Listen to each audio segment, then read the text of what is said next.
الحمدللہ الحمدللہ رب العالمین والصلاة والسلام علی سید الانبیاء والمرسلین اما بعد فاعوذ باللہ السمیع العلیم من الشیطان الرجیم بسم اللہ الرحمن الرحیم ومن الناس من یقول آمنا باللہ وبالیوم الآخر وما هم بمؤمنین صدق اللہ العظیم وصدق رسولہ النبی الأمی الکریم۔ آج کی اس نشست میں ہم پڑھیں گے کہ اللہ تعالیٰ نے قرآن مجید شروع فرمایا تو کہا کہ یہ کتاب متقین کے لیے ہے۔ یہ پھر 3 آیات میں متقین کی صفات بتائیں، اس کے بعد 2 آیات میں کفار کا بیان کیا۔ اب یہاں اس سے آگے آیات میں منافقین کا ذکر ہے۔ نبی کریم صلی اللہ علیہ وسلم نے 13 سال مکہ میں گزارے۔ وہاں 2 ہی گروہ تھے، یا خالص پکے کافر یا خالص پکے مومن، تیسرا گروہ نہیں تھا۔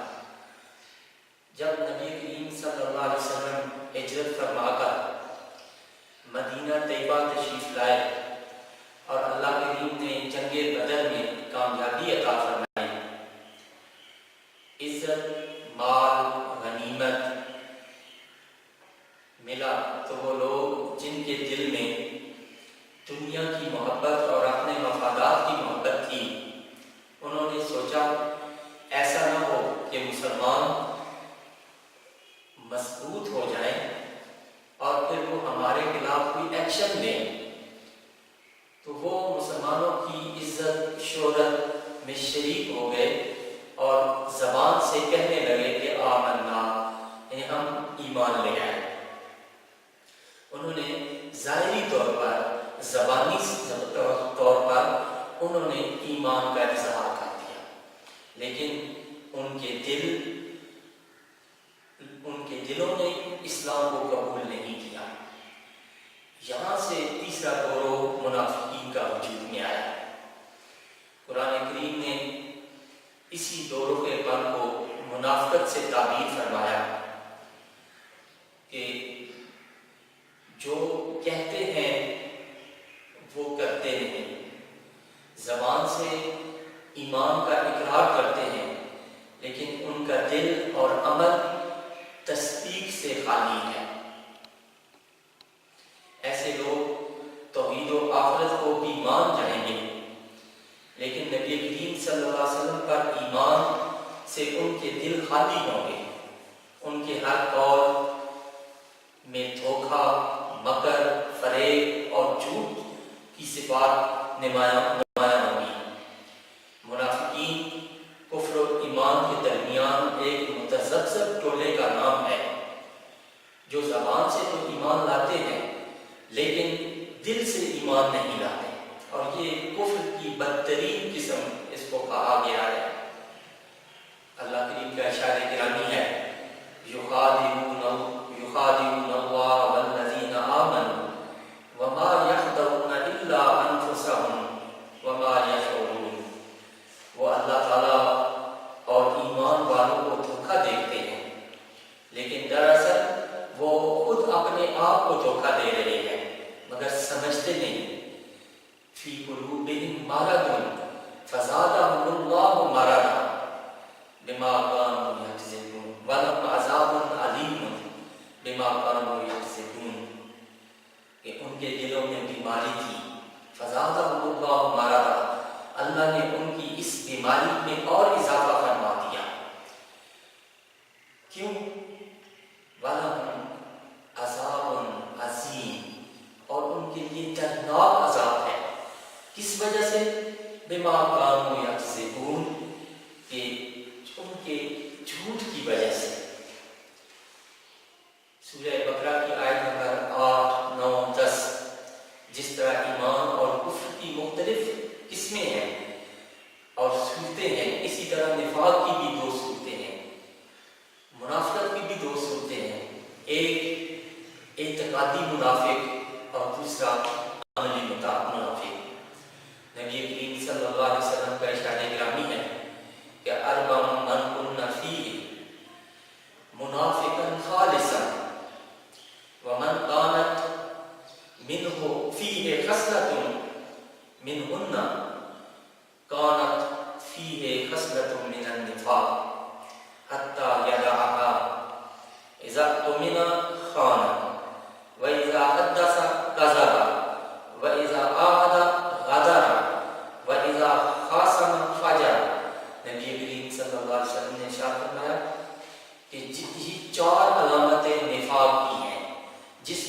چاروں علامتیں پائی جائیں گویا کہ وہ خالص اور پکا منافق ہے، اور جس میں ان چاروں علامات میں سے کوئی ایک علامت پائی جاتی ہے تو گویا اس میں وہ نفاق کی علامت موجود ہے، یہاں تک کہ وہ اسے چھوڑ دے۔ فرمایا پہلی علامت کیا ہے منافق کی، نفاق کی علامت کیا ہے کہ اذا اؤتمن خان، جب اس کے پاس کوئی امانت رکھائی جاتی ہے تو وہ اس میں خیانت کرتا ہے۔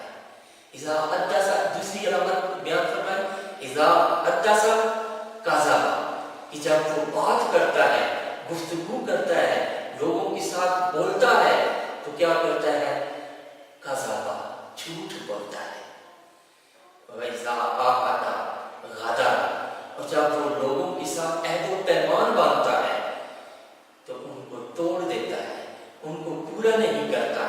اللہ کے ساتھ، اللہ کے رسول کے ساتھ، اہل ایمان کے ساتھ، عام لوگوں کے ساتھ کوئی بھی معاملہ کرتا ہے، کوئی بھی عہد و پیمان باندھتا ہے تو وہ اس کی پاسداری نہیں کرتا، اس کو توڑ دیتا ہے۔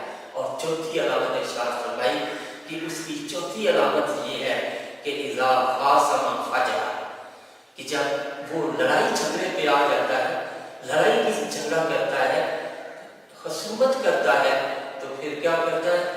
فجر، وہ گالی گلوچ پہ اتر آتا ہے۔ اور جھوٹا شخص ہر حال میں لانتی ہے، خواہ وہ سنجیدگی میں بولے یا مذاق میں بولے۔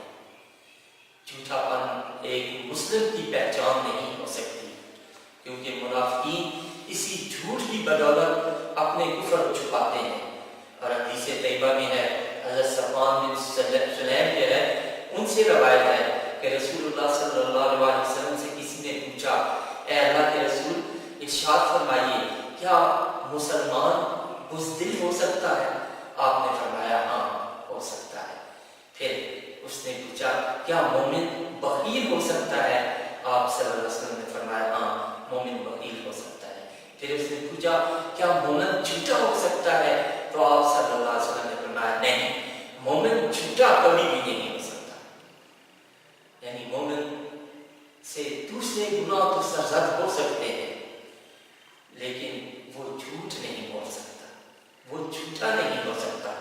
مگر افسوس بعض لوگ جھوٹ کو اختیار کے طور پر استعمال کرتے ہیں، اور وہ بھی اس کو جائز سمجھتے ہوئے، حالانکہ قرآن مجید میں اللہ نے جھوٹوں پر لعنت فرمائی ہے۔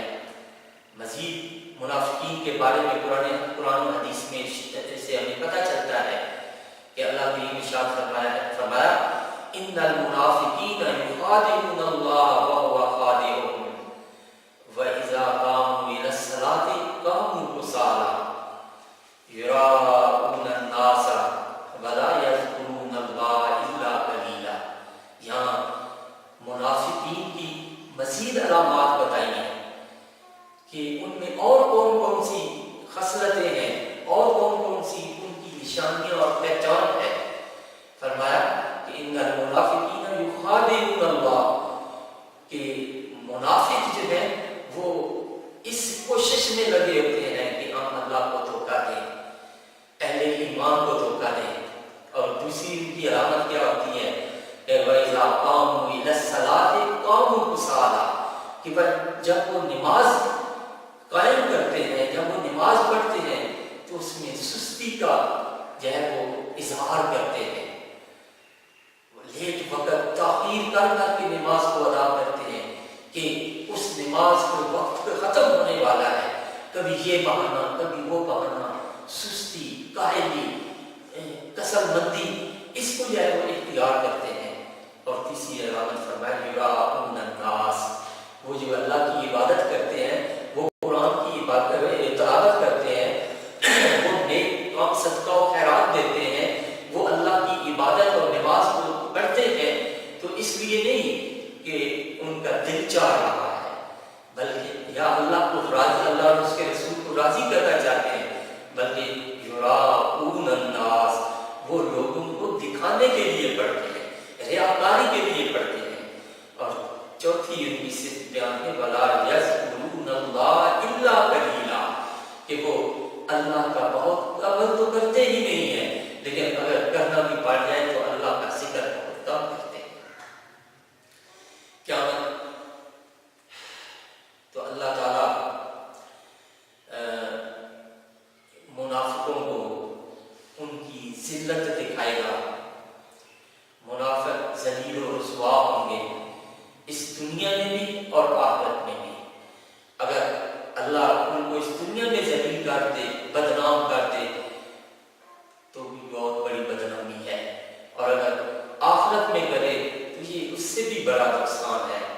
حدیث طیبہ میں ہے جس کا مفہوم یہ ہے کہ ریاکاری شرک خفی ہے.